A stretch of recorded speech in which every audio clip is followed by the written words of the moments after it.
Welcome to the Nerd Party.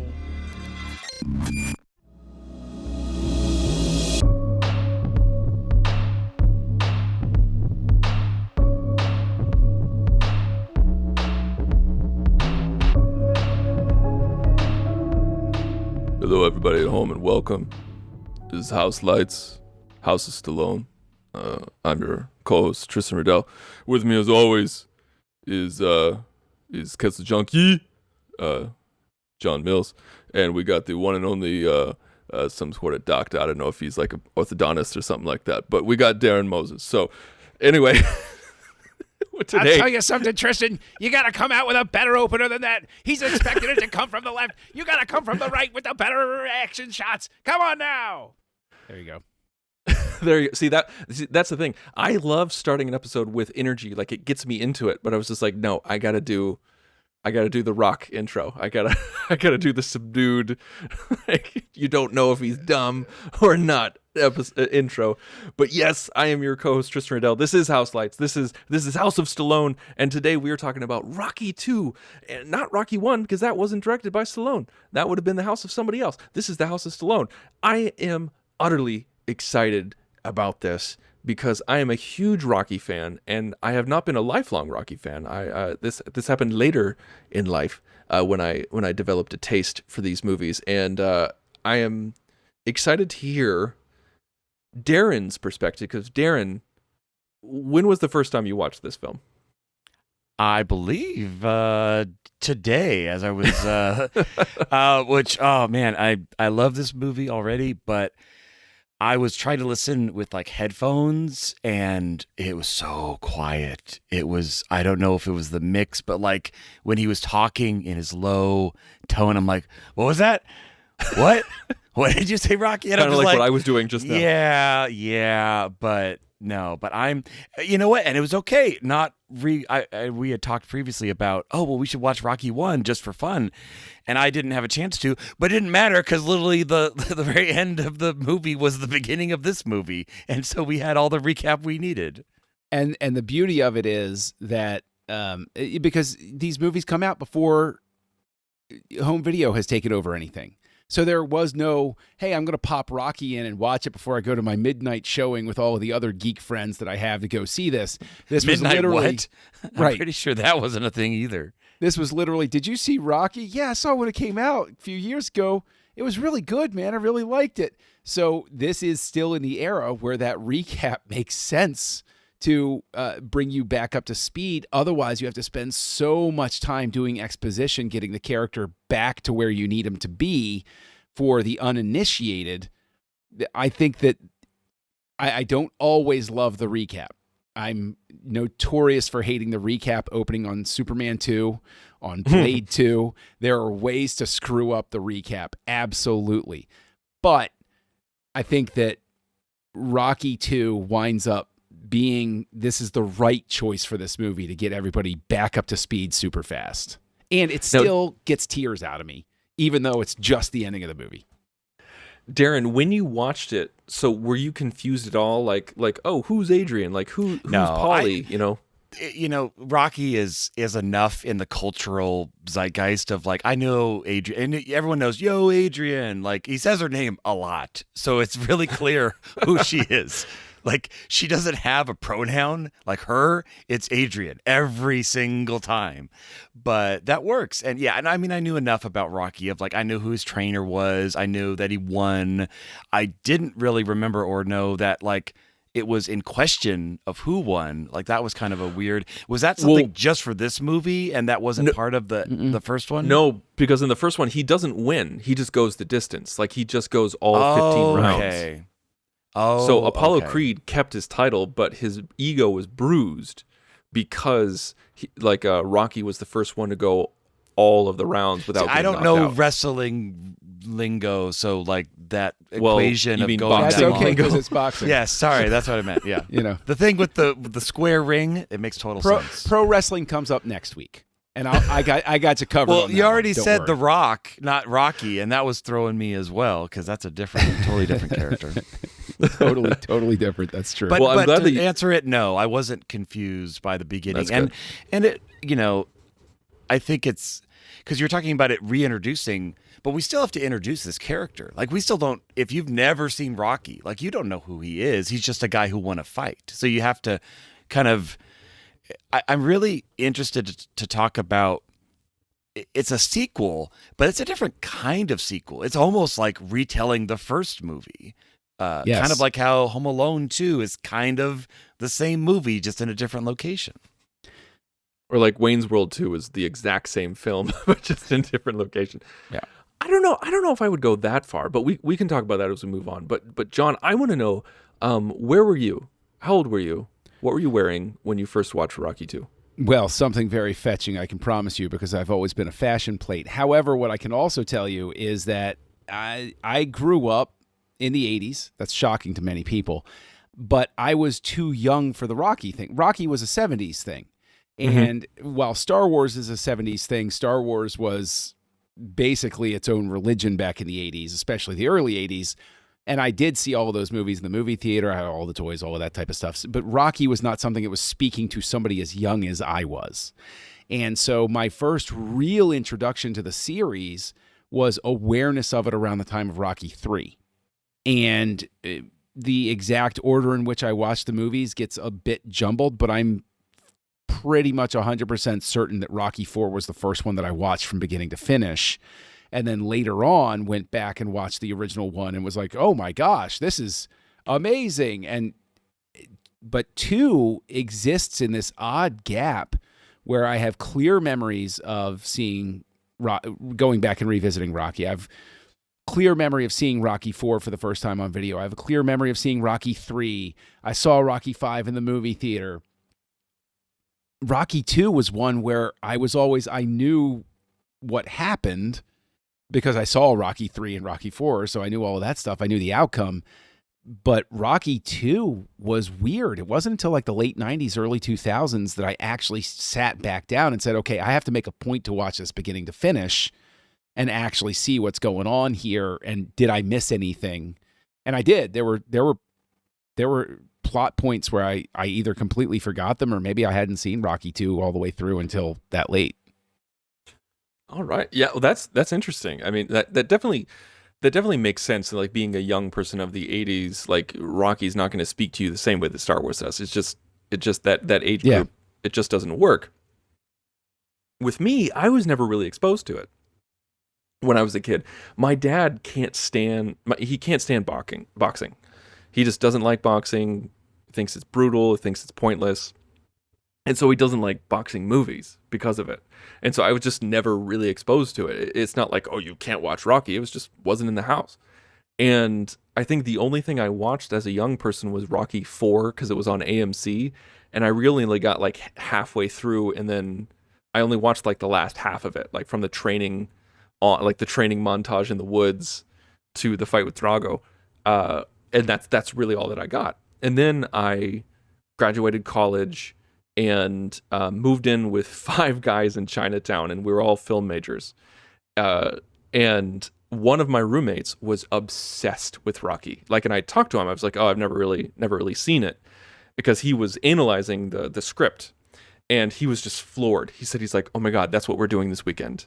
He's like, "We're watching all of them," and that's what we did. In one weekend, we watched all 6 Rocky films, and I was like, "Oh my God, what have I been missing this entire time?"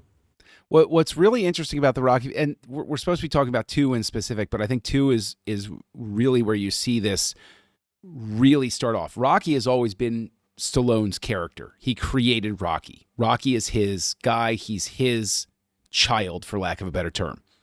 And so he should always be involved. But there's a key difference.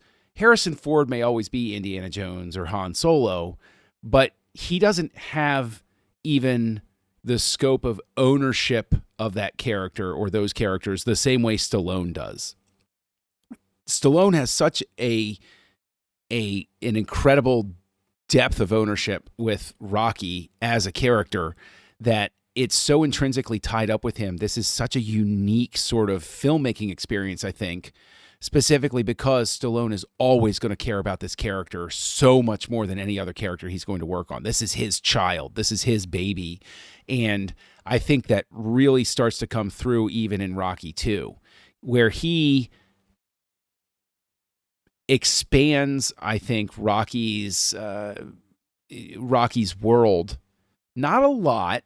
This is in a lot of ways a retread of the first film, but he understands how to advance the character in an incremental way to take him a certain distance forward without taking him to the moon and back in a sequel, which is really I think the impetus that a lot of filmmakers have is, okay, now I got the budget, now I got all of this, I'm going to go absolutely all out. And instead he keeps it very tight and he moves the character, but he doesn't get too big.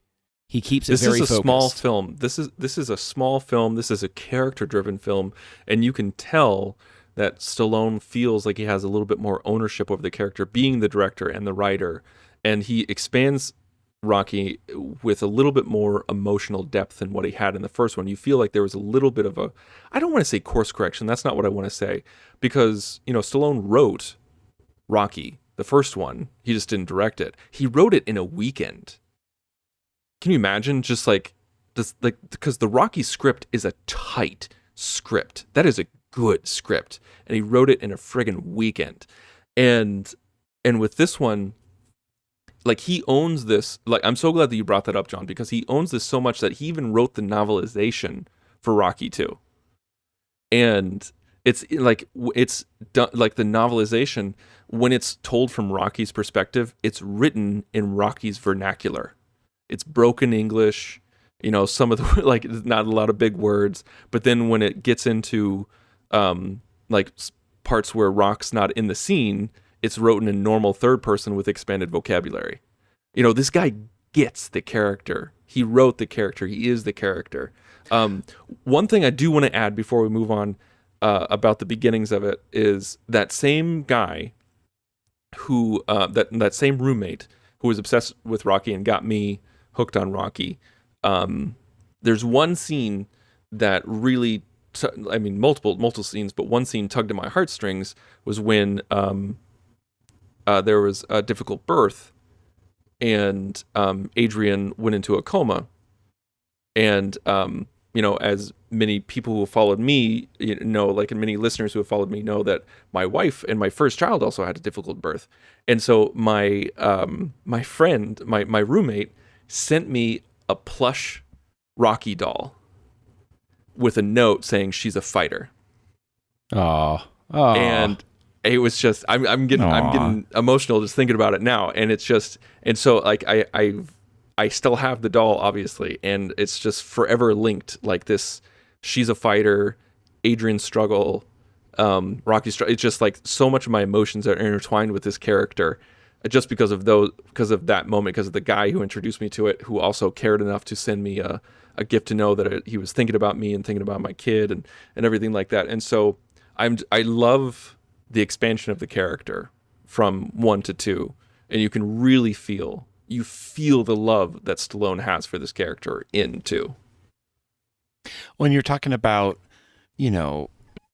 it's growing the character, but still, very tight, but still very small budget. I was looking it up because I was curious. So the first one was made for under $1 million of 1970 whatever money, and this one only had a budget of $7 million and made 200, worldwide. I mean, it made more money than Star Trek: The Motion Picture in 1979. With good reason. With good reason. It's a good movie. Just saying, money spent versus money earned. Difference. Scope and absolutely. everything. Yeah. Absolutely. But it's and I know we're kind of continuing to talk about the story and the plot, but I could see how it'd be easy to look at this movie and be like, it's just the same movie. He's down on his luck, and then he's gonna fight Apollo, and then he has the training montage, and then he gets, but it's not. I think you said it right, Tristan.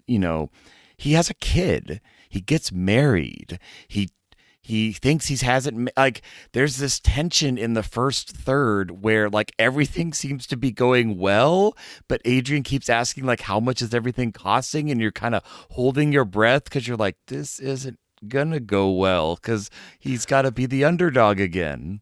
When Adrian takes him aside when they're buying the house, She's like, you're Right. making his job very easy. Like, you can tell that she's, like in the first movie, she's very shy, of course. She's trying to get out of her shell. And then she has that, I mean, Darren, you don't know this, but she has this scene where she just kind of explodes on Paulie, saying that she doesn't owe him anything, that she's the one who takes care of him. And so she has these moments where she comes out of her shell. And in 2, you can tell that this is a person who feels loved and is out of her shell, but still shy, but has the confidence because she has someone who loves her and is strong for her. She's But his she wants to wife. be strong. She's Yes. acting like a wife. Yeah. Exactly. And she wants to be strong for him the same way that he's strong for her. And so in those moments, she's like, oh, we need to be careful. But then again, it's, he's successful. He wants she to never dote on me. contradicts him. It's Right. just, it's more like she's at his elbow at all times, and she's kind of like steering and guiding, but she's not like, oh, you go sit down, I'm going to negotiate a better deal for us. Like, that's not what happens. I'm glad you say that, Darren, because so many times when you have a husband and wife situation in a film, you have something where they feel obligated to set the wife up as some sort of quasi-antagonist who is there not just to advise and challenge and support, but to actually conflict with the character. Whereas this is really a fairly healthy relationship to see on screen because, like you said, she's not dressing him down. She's not breaking him down. She's sitting there being a head check for him the way that, when a marriage They're is a complimenting partnership. each other. You're Yeah. sitting there going back and forth. And there are so many screen marriages where for some reason they always feel compelled to have either the husband or the wife or both of them have this real butting of the heads. Whereas this relationship very obviously is built on love and support and these people trying to help each other be the best they can be. And even the conflict, quote unquote, of her not wanting him to fight comes from a place of love. And Right. she doesn't want him to get hurt. She doesn't, like, it's not, oh, you promised you'd never, it's not antagonistic. You can tell it's because she cares about him. And he can't do anything until she loves him enough To win. That's a terrible way to put it. But until she gives her blessing, basically, Yeah. Right. he's not going to do it. And I love how that's character. Not in character as far as story, but as in like personal character. Like I firmly believe Rocky would not fight if she did not give the blessing. Yeah. And I love that they explored him trying every avenue he could to not fight. He tried to go for a desk job. He's like, I don't want a menial labor job. I want a desk job. I want to be like you. I want to do this, but he doesn't have the education and he doesn't have the temperament. And then he's like, okay, fine. I'll go to a menial labor job. And then he does that and he's exhausted and he realizes that it's tough. And then he gets canned. And he's just like, what am I going to do for money? And that moment, I love that moment in the basement when he's hitting the bag and she comes down, she's pregnant. And she says, well, maybe I can work part-time, at the pet store. And the camera gets a close up on him and he kind of jerks his head.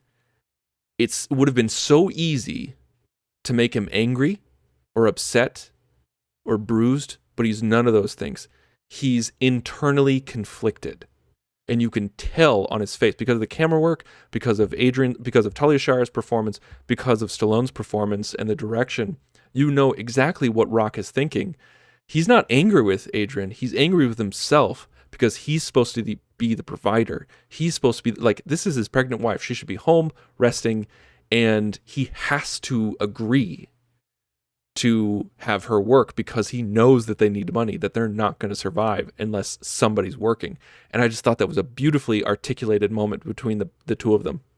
I completely agree with you. And this was something I was talking about with my own wife, where one of the things that I love about Rocky as a character and that I think Stallone has always stayed true to in a lot of ways with other characters that he's created or been involved with is Rocky is he's a blue collar character. He's not a laptop class guy. And I think there aren't enough characters like that in cinema, in popular film nowadays.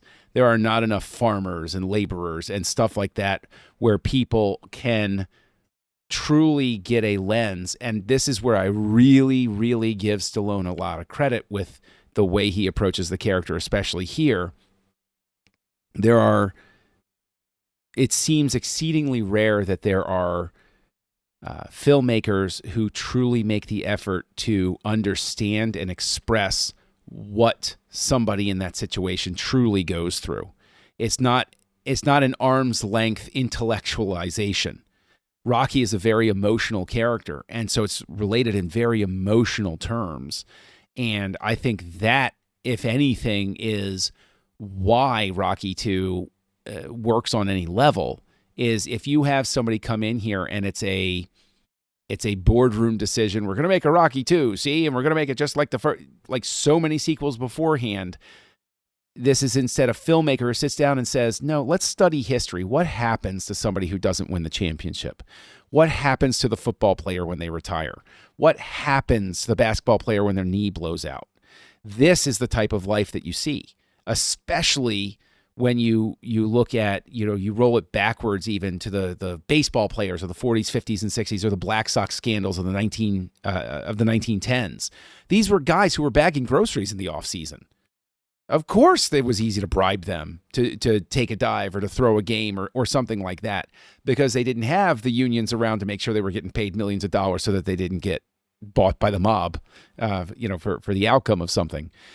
And I know I've gone on a tangent, but that's what makes, I think, the way Rocky 2 even approaches the character is it has a true emotional empathy for somebody who would really be going through this. This is somebody who didn't just read a textbook about it, but paid attention and understands what somebody goes through, and likely what Chuck Wepner, who's the guy that Rocky is quote unquote loosely based on. He had his shot and everything, and there are so many guys. They get their shot, and then it's gone, and then all they got left is, well, I did that once, and now I got to get up and go to work. Or they have to strike, and he tries to strike in that moment right after you win. Yep. And it's like, you get the book deal, you get the commercial deal, and like you got to be smart with your money because there's no more money coming in. You gotta make the money. And he tries. I feel honestly, the real villain, the most villainous person in this whole movie is that dang commercial director. I hated that guy. Yes. Hated him. I mean, even Apollo is not the villain of this. He's the antagonist for sure, but he still has pride. He's still a human. That guy was just a jerk. But yeah. And that was a very painful scene. I wonder if Stallone is relaying some commentary. I mean, that feels like Stallone putting on paper, I'm going to have sort of a meta takedown of what I've had to go through trying to work my way up as an actor in the industry and encountering people like this and sets like this. And he gives sort of a glimpse. We talk about Rocky going through that working class existence. He gives a glimpse of how people on that supposedly glamorous production side of TV and commercials and filmmaking, that they've got their own set of jackasses that people have to deal with. That it's a constant no matter what strata you're in. And you want it to work. You want it to, it's like, yeah, he gets the deal and it all, and he's buying the house and everything. But like I said before, like you're holding your breath because this isn't going to last. And you're just like, I just hope it doesn't crash too much. And it doesn't. I mean, he still has his struggles, but it's not like he loses everything. And I didn't know where it was going to go. Like, are they going to lose the house? Are they going to? I mean, he gets rid of the car, but as they say, like I guess apparently back then you didn't need a car all the time. So, yeah, this was this was a hard movie to watch at certain times because of everything that's going on in the country right now and everybody's struggling. Inflation and everything going like that. Like so many of us have had that conversation where they're like, can we go down to one car? Like, what can we do? John, just today, I texted you where I was just like, holy crap, my gas bill is $177 and we have gone below freezing twice so far this month. what is January going to look like? Like things like that. And it's absolutely insane because like so many couples are having this conversation of what can we do? How do we get by? And so that was one point when I was emotionally wrecked, like watching this movie, because it was such a touchstone and a touch point. And it's one thing that I really like is that, like, you talked about the commercial director scene, when it's so painful because when he says, it's like, that's just how I talk, like this is me, this is how I talk. And you discover that he's not a good reader. And then, Adrian and him are reading together in bed. She's pregnant, his hands on her belly, he's reading, and she's like, you're a good reader. He's like, yeah, you're a good liar. And it's just such a beautiful moment because there's no judgment there. There's no judgment. It's just pure love, and no one's above anybody else. It's just two people trying to help each other out and just go on the journey together. It's just I didn't fall in love with Rocky and Adrian until Rocky 2. And because like after watching Rocky, like it's very much the shy girl with the glasses at the pet store, like coming out of her shell. But the romance it always felt a little stilted to me and a little forced in parts. But with Rocky 2, it felt like two people truly exploring the romance together. And I really enjoyed that. That's something where I think you have to give Talia Shire a lot of credit. I think that Talia Shire is one of those names that does not get mentioned enough in terms of skill as an actress. She is a terrific actress.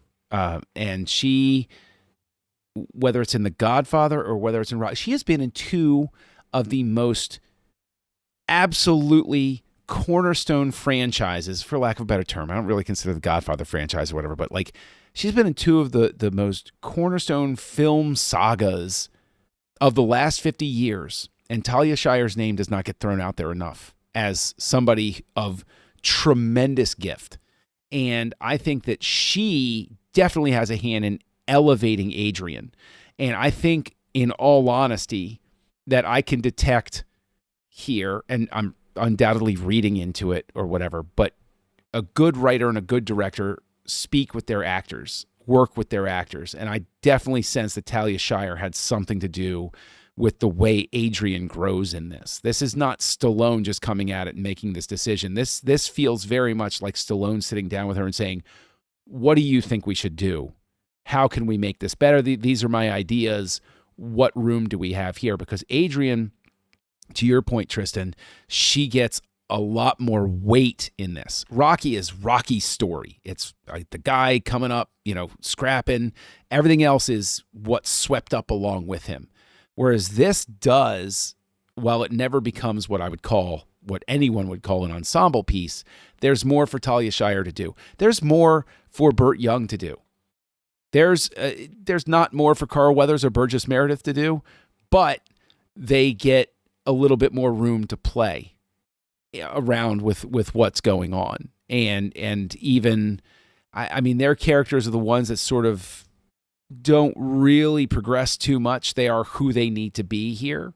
But, Burt Young and Talia Shire, I think, are given the opportunity to really prove their importance to the overall story of Rocky in this one.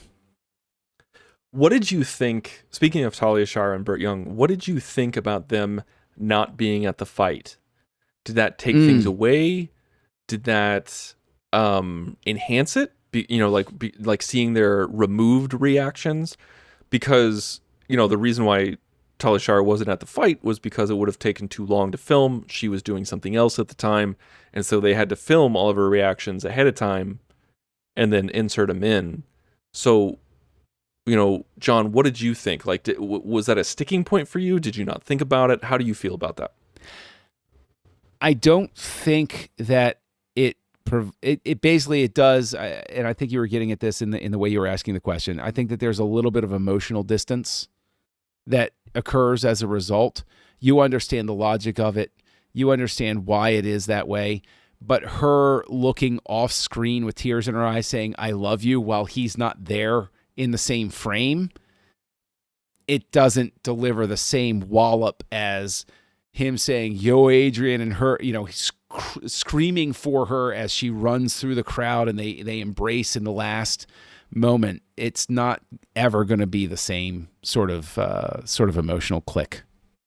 Darren, how about you? Now that you say that it was shot separately, like I do kind of pick up on that a little more. I still like the moment where he's calling out to her and says like the "Yo, Adrian," like, I mean, it's the end of the movie. It's the final shot. But yeah, I didn't narratively feel like it was out of place because she was home with the baby. Like that kind of made sense. So it wasn't like, why isn't she there? But yeah, they had the perfect narrative out. They did. I think they did. But yeah, no, and I think you're right. They all had a lot. I mean, I don't have the memory of the first movie, but it's a small cast, but they all do a lot.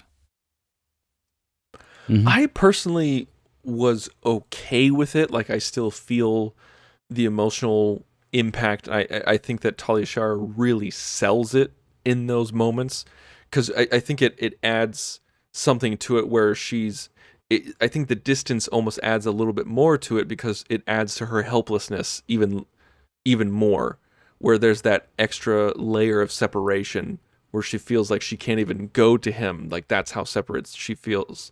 But John, you're 100% right that you're not going to get that emotional resonance that you did with the first film, with her being there and running up to him and everything like that. There's just no way to duplicate that. And in that sense, I'm almost happy that they went with that route, because with so much criticism of it being similar to the first one, you don't want to reproduce that iconic moment because you're never going to be able to do it. And so having her separate gives a different dynamic to it. That's just my 2 cents.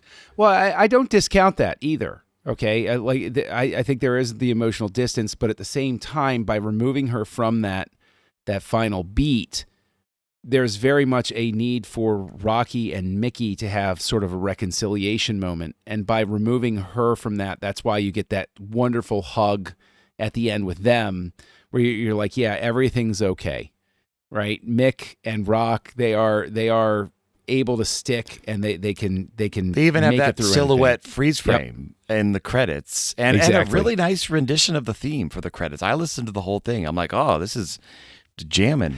I want to make a complaint about that. In that no. Wait, I think you like that, Darren? No. The complaint is that there's no, at least easily available. Maybe La La Land made some sort of release somewhere in the past or something like that. But the film score mix of certain tracks on here is superior to the album version. Period. End of sentence. And it frustrates me because every time I watch this, because I have the title track, by the way, not the title track, but the first track that you hear as the ambulance is going through town is called Redemption. It's one of my favorite running songs. And the soundtrack version is mixed decidedly differently than the film version, and it annoys me. It bothers me. And there are certain other points where the mix is much better here. So believe it or not, this is a compliment of the film score, because while we're talking about how Rocky talks a little too low sometimes, when he's going through everything, I think that the sound mixing on the score is on point for the music, and it frustrates me that I can't get that. It's so true. With like talking a little low and everything like that, and like the music is phenomenal in this.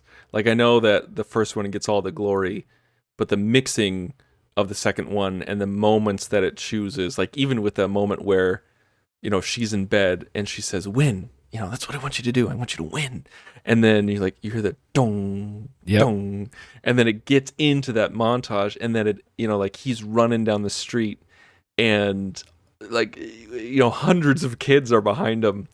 It's so crazy, but it's so like you're smiling ear to ear when you watch it. You're like, is this real? No, but it doesn't need to be, because it's so friggin' inspirational. And I think Rocky somebody did perfects the inspiration, like take the inspiration and take. the montage. Yes. I think someone did the math where they're like, if during his workout montage, if he ran what he ran, it would be over 30 miles. From where he starts and where he ends in a single day. Yeah, where he starts and where he ends in a single day. I And don't know he's just what like, school it would be a had all marathon. those kids in it. Like there's like 800 kids that just come flooding into the. Well, it's Philadelphia, and the school system's not great, and it's because all of the kids were skipping class to follow Rocky along. But I will Teacher, say, there's someone in gray sweatpants running outside. Can we be excused? Oh, by all sure. means. Fine. Yeah, whatever. follow the Pull the stranger fire running alarm down on the your way street. out. Yeah. We're all just going that way.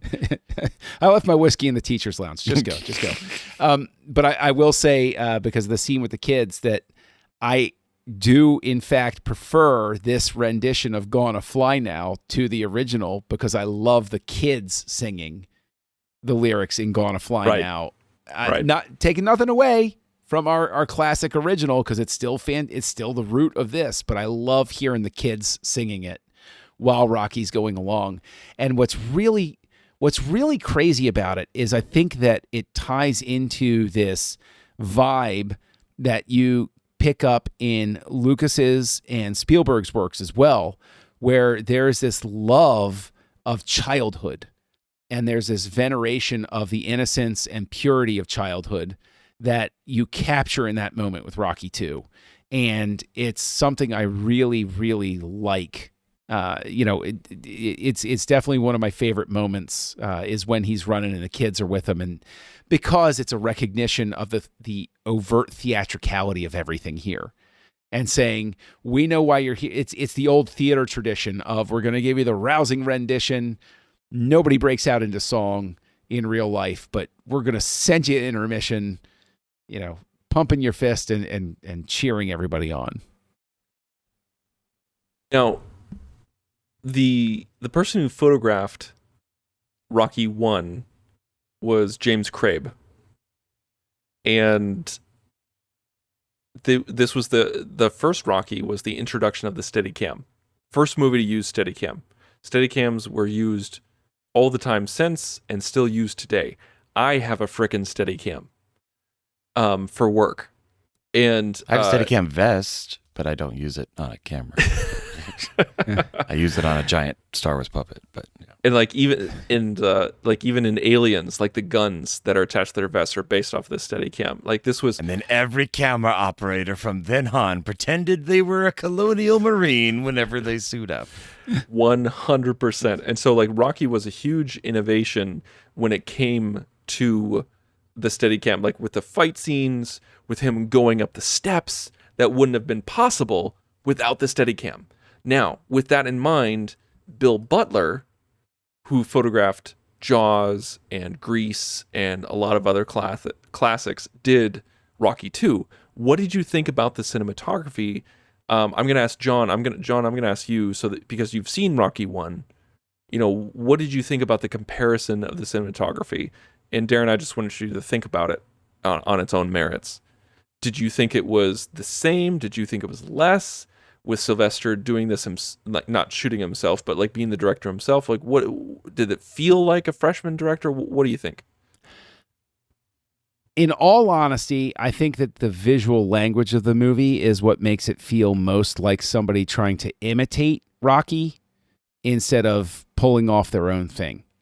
It is very obvious in the photography with this that they looked at the first Rocky and they said, okay, how can we make it like that? And it's not the original guy. It's so weird to say that because there are so many imitators that go through. But there are undoubtedly people where you could sit there and say, okay, that's not the same guy. And for it not to be noticeable, because, I have a love affair with the guy and his work. Let's go back to Nolan. Nolan can switch cinematographers, but Nolan is the type of director where he's going to sit down with that cinematographer. He's like, hey, Hoyt, yeah, nice. Good to talk here. Let me tell you what's going to happen here. This is how you're going to shoot it. This is how the filter you're going to use. Because if I see one picture that looks different than what I want, I'm afraid you're going to go home. You got that clear, Hoyt? Good. Glad we're talking here.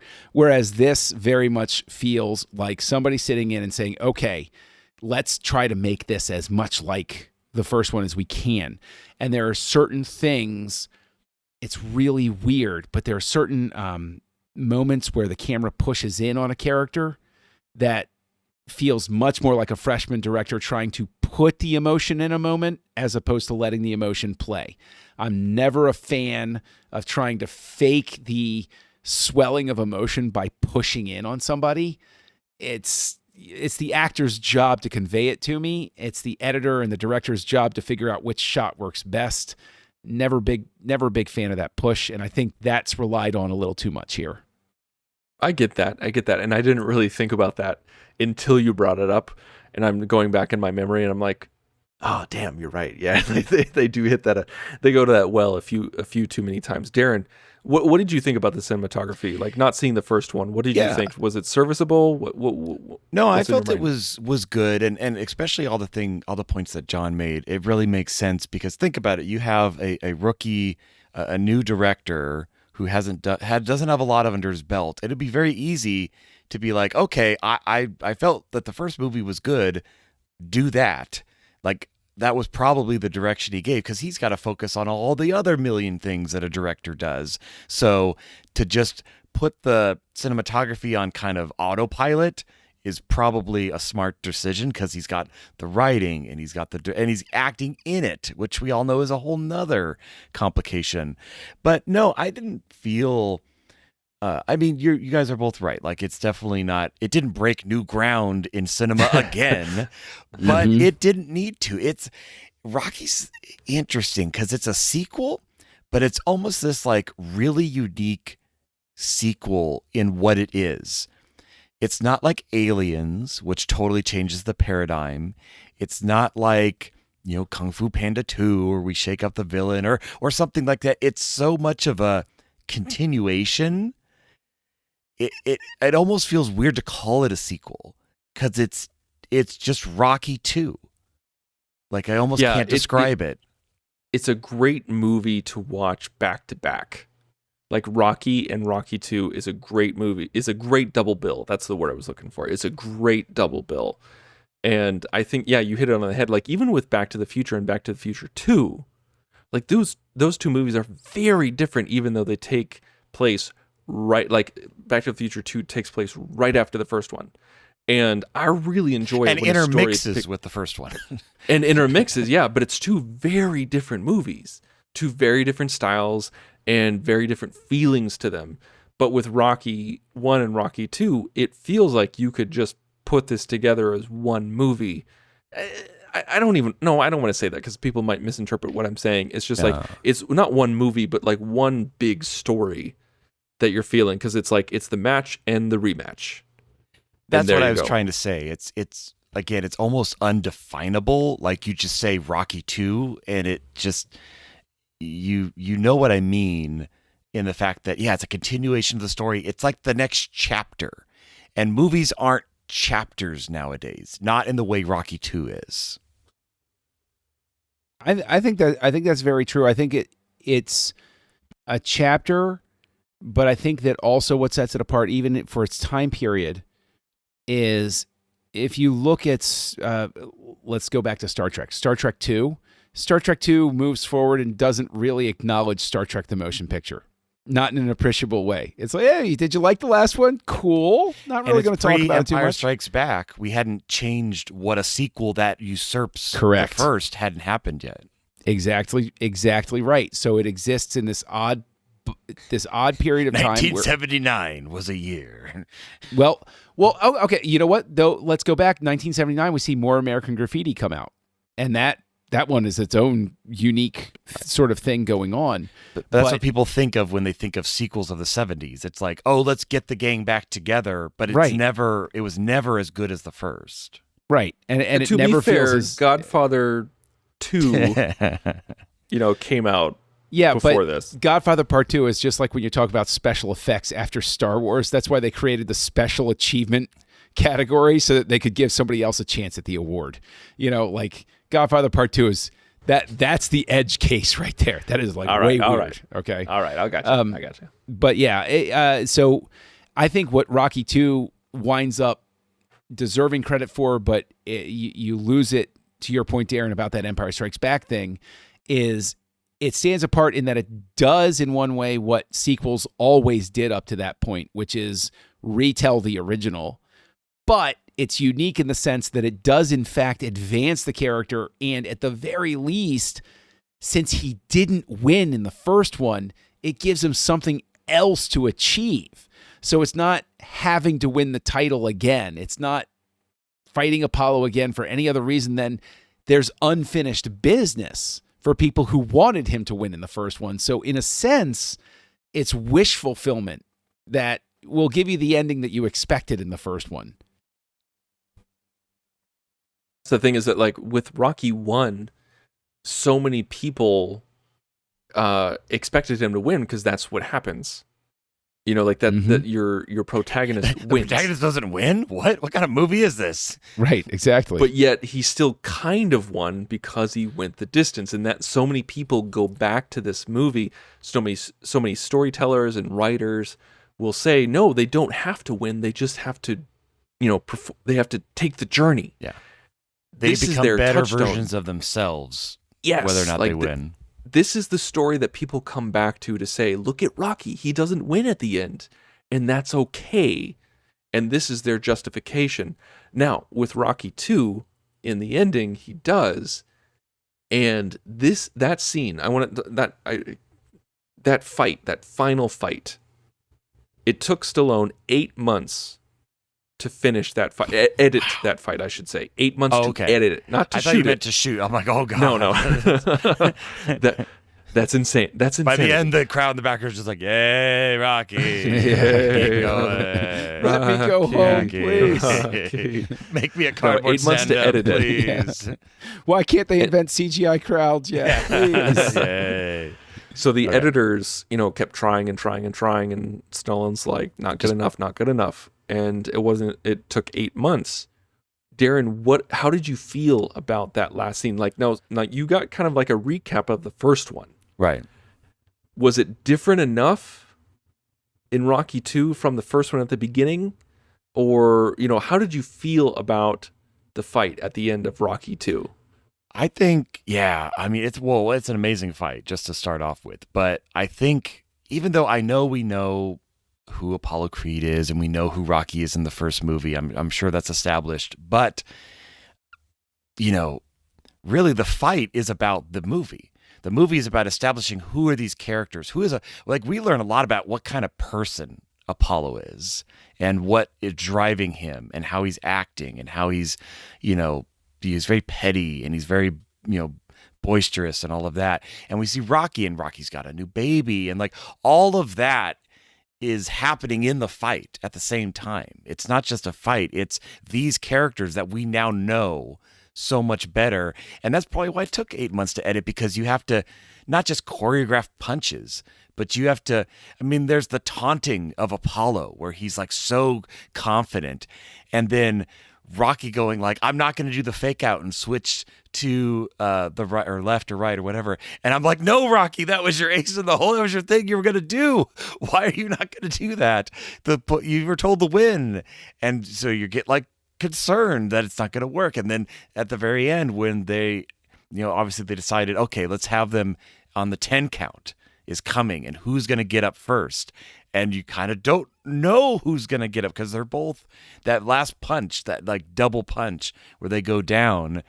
Great fight. Well, that's something I'm glad you point out. That 10 count is, I love the fact that Apollo loses, but it's not what so many people would want to do in the rematch in a film of the knockout. It's not a TKO, yeah. Right. Rocky doesn't dominate him. There's no sudden Apollo loses his nerve. It's 1 second that decides the difference between what's going to happen with everything. And it's just a phenomenal decision, I think.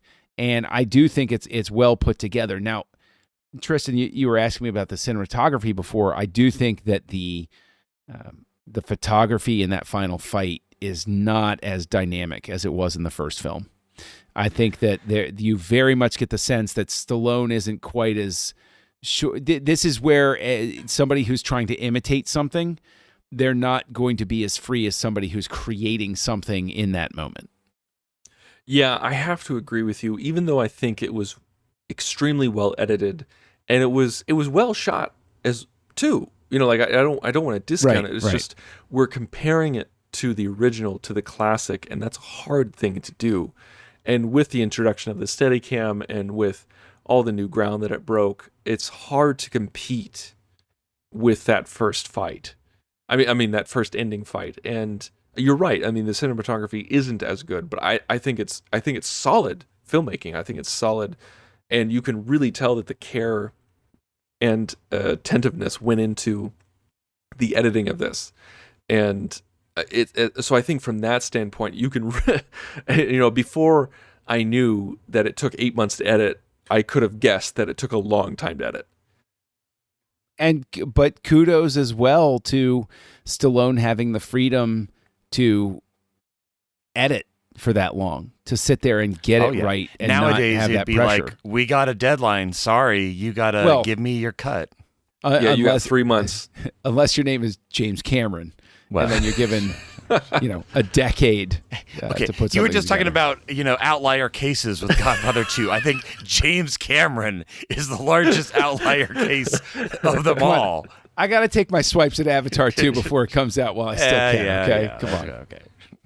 All right. Well, I think we're coming up on 50 minutes, and I feel like we've covered so many aspects. One thing I do want to say before we get to our ratings is Carl Weathers was a freaking monster in this film. Yeah. Yep. Good Lord, was he even bigger in this one than he was in the first one? Yeah, But he's fighting him. I'm like, dude, his muscles look a lot bigger than yours, Rocky. Like, you better watch out. Oh, well, I mean, there are guys that get addicted to the workout routine, and I think, but I think also there's a refinement in Stallone here. Stallone becomes a workout junkie over time, and you really, really see it by the time Rocky IV happens. But it starts here, and I think that Weathers is just trying to keep up with Stallone. He's like, I'm not going to look worse with my shirt off than he does. No. What happened was right before they started shooting this scene, he was benching 220.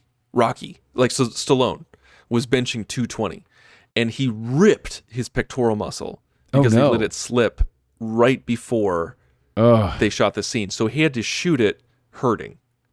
Oh, so wow. Every single punch that he throws is filled with pain. And there's also a moment, according to the commentary, where there's a moment when Apollo and Rocky are in each other's faces and the bell rings and they're arguing with each other and they have to pull them away and everything like that. I think it's at the end of the second round. That was real because apparently Carl Weathers hit Stallone more than a few times, like for real, like full impact, and they choreographed it for months and they were both super mad at each other about it. And so Stallone just kept it in. He's like, no, this is real. Like, we're actually pissed at each other, so I kept it in. Well, I was like looking up, I was curious, like, when Predator was. I was trying to remember. So I was 87, so that would have been, like, almost a decade later. And, I keep thinking of that, Dylan, you son of a boom. You see the arm, but we don't see his whole chest. And I feel like Predator, he's bulked out. But in this, he's like a lean fighting machine. Like, I wouldn't want to go in the ring with him. Gosh, I can't even imagine how hard that It's hit like, was. boom, and you're just there like a redwood he is straight tree. up Boom. carved of stone in this movie, and it is something to behold. Like, and that's the thing. You talk about the Rocky movies. I think Carl Weathers doesn't get enough credit for what he does, and it's a crime.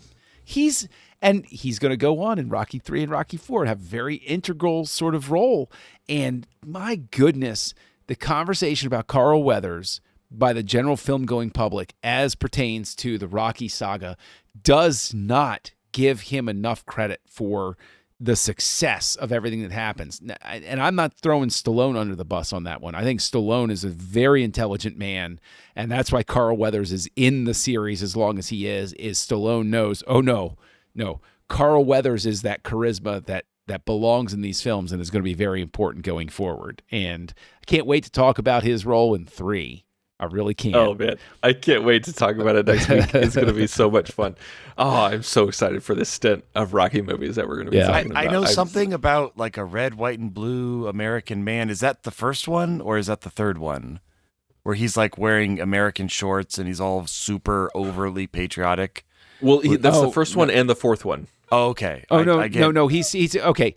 The patriotic pants they do come into play in the third one in a specific way, but the fourth one, that's the one that you're thinking where of. you're like cringe and you're like, what are you doing, man? Like, Whoa, you're hey. Let's not get carried away with cringe here. Let's not get carried away with that. All right. Okay. So, Darren, this is your first time watching Rocky 2. You have not seen Rocky 1. Except for the end. Except for the end. Yeah. What is your rating? How many gloves are you giving this film? I mean, so I have to do it divisible by 2? Is that what you're saying? No. No, I mean, it's a great film. And it's funny, I felt this whole time as we were discussing it, that it's a great film because of how we're discussing it. We're talking about the writing and the characters and the love and and all of this stuff. And I remember there's some of the more recent ones we've had to kind of get through, and we're like, oh, is it 50 minutes yet? Like we want to just keep going. But that was not the case in this discussion. I'm giving it a solid 4. I need to leave a little room if we got to go up. But I'm not saying we will go up. Who knows? But I definitely seemed like people regard Rocky 2. Again, it's Rocky 2. It's not, is it better than Rocky? It's different. It's the next chapter. And it works, like you said, so well as a dual pairing. You almost don't want to compare them against each other because they're just 2 chapters of the same story. And maybe by the time we get to chapter 4 or 5 or 6 or however long we're going, maybe we'll feel a little bit more different. But yeah, solid 4. Rocky went the distance. He won. He's king of the world, or whatever he said at the end. So he made it. So for those of you listening at home, which we didn't talk about at the beginning, the House of Stallone we're just doing the Rocky movies. Oh, so that's right. We're doing Rocky 2, Rocky 3, Rocky 4, and Rocky Balboa. So that's why we didn't do Rocky 1, which I briefly talked about at the beginning. And we're not doing Rocky 5 because it was not directed by Stallone. And we're also saving you guys from that pain. Oh, Jesus. John, how many spit buckets are you giving this film? Before I get to the spit buckets, I want to express my disappointment. I gave you guys every opportunity as Star Trek fans to recognize a name from the credits in this. Michael Westmore created the makeup effects, and he is well known for all of the work they did with we didn't Star talk Trek. about that. How freaking brutalized was Rock at the end of this movie? Very much so. Very, very brutalized. Good Very Lord. brutalized. Like watching this, I'm just like, go to the hospital right now. But I mean, obviously, he's honing his skills, Michael Westmore, to create the Borg effects later and stuff like that. So It made all me the wonder, Klingon like, effects. why do they interview the boxer literally seconds after getting his face pounded in? He can barely talk. Like, give him a cool down of like 30 minutes or something. But then you're just like I loved in the job interview. He's like, you ever been hit 500 times in one night? It starts to sting. Yeah. Yes. And honestly, these movies as a love letter to a sport that is completely faded from consciousness in American society. The sweet science is, for all intents and purposes, dead to so many people. And it's a shame because this is definitely one of those things that will always keep Rocky as a time capsule sort of series, is because boxing will never, ever, ever, ever have the same level of fame that it did that spurred on creating a character like Rocky. There will never be the larger than life people post Tyson. Tyson's the last of them, really. There are other fighters to talk about and stuff like that, and I'll stop talking because this is not a boxing podcast. But well, it's almost kind of like there. the Robert Redford in The Natural. Yeah, with baseball, like after The Natural, I mean, what else are we going to talk about? We have For Love of the Game with Kevin Costner, but yeah, baseball's never going to be like it was in the past. It's just not the case. Not like we still have football, we still have basketball, but baseball, boxing, no. It's just not on the same level as it was. And hockey will forever ask why. Why didn't they get their turn in the spotlight? But you know why hockey. Hey, full hockey well. has the flying V, okay? It stayed in the Pee Wee leagues, but we had some great hockey movies. All right, then. I'm going to go ahead and I'm going to give Rocky 2 4 very full spit buckets. Look, it's in the shadow of Rocky. It does not do anything to damage the legacy of Rocky. It, in fact, moves the characters forwards, and there are some legitimately solid sorts of character beats all throughout the film. So this gets a solid 4. With me, I watched this movie. This was the first time in a long time that I watched it, that I did a marathon. And I, because normally when I watch the Rocky movie, I can't just watch one Rocky movie. I can't just like pop in 3 or pop in 1. Like, I'm like, no, this is what I'm doing. I'm watching 1 through 6. With this one, I watched it and I texted you, John. I cried 3 times. Like, I got misty watching this film 3 times. Like, first time when Rock was in the basement and Adrian has to get a job, I started getting misty.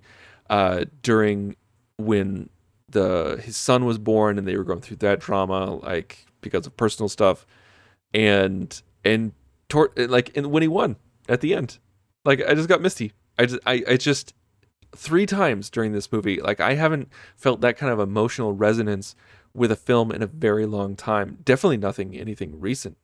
And so with this film, there are times when I want to watch Rocky 2 more than I watch Rocky 1. I give this film 5 stars. I love this movie. I'm probably the person who loves Rocky 2 the most out of the franchise.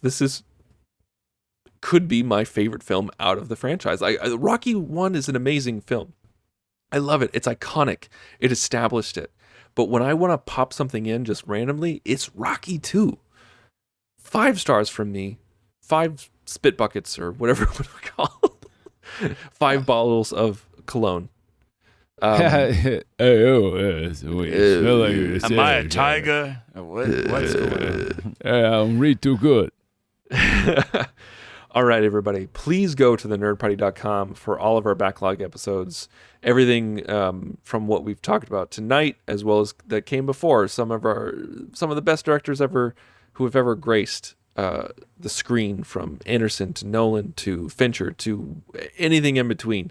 And please let us know if there's a director you want us to tackle, or if there's a decade of a director you want us to tackle, by going to thenerdparty.com/contact, selecting Houselights, and filling out the drop-down menu, or just going to our Twitter page at Join Nerd Party. You can find me at the Nerd Party at Twitter, and also on Mastodon, because I'm doing that crap now. But whatever, that's neither here nor there. John, where can we find you?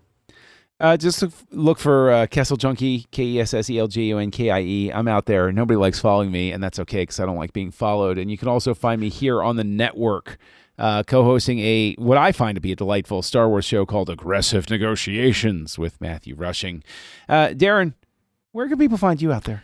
Well, they can always go to drsci-fi.com, DRSCIFI, or listen to me here on the Nerd Party Network talking Star Trek with City Alpha 3, or making occasionally when we have breaks from making with Maker's Method. John, what are we doing next week? Well, hey, we're going to stick with Rocky, we're going to see he's got some new challenges coming up, with the Rocky 3 there. You're gonna find the iconic, Clubber Lang, played by Mr. T. Join the revolution. Join the Nerd Party.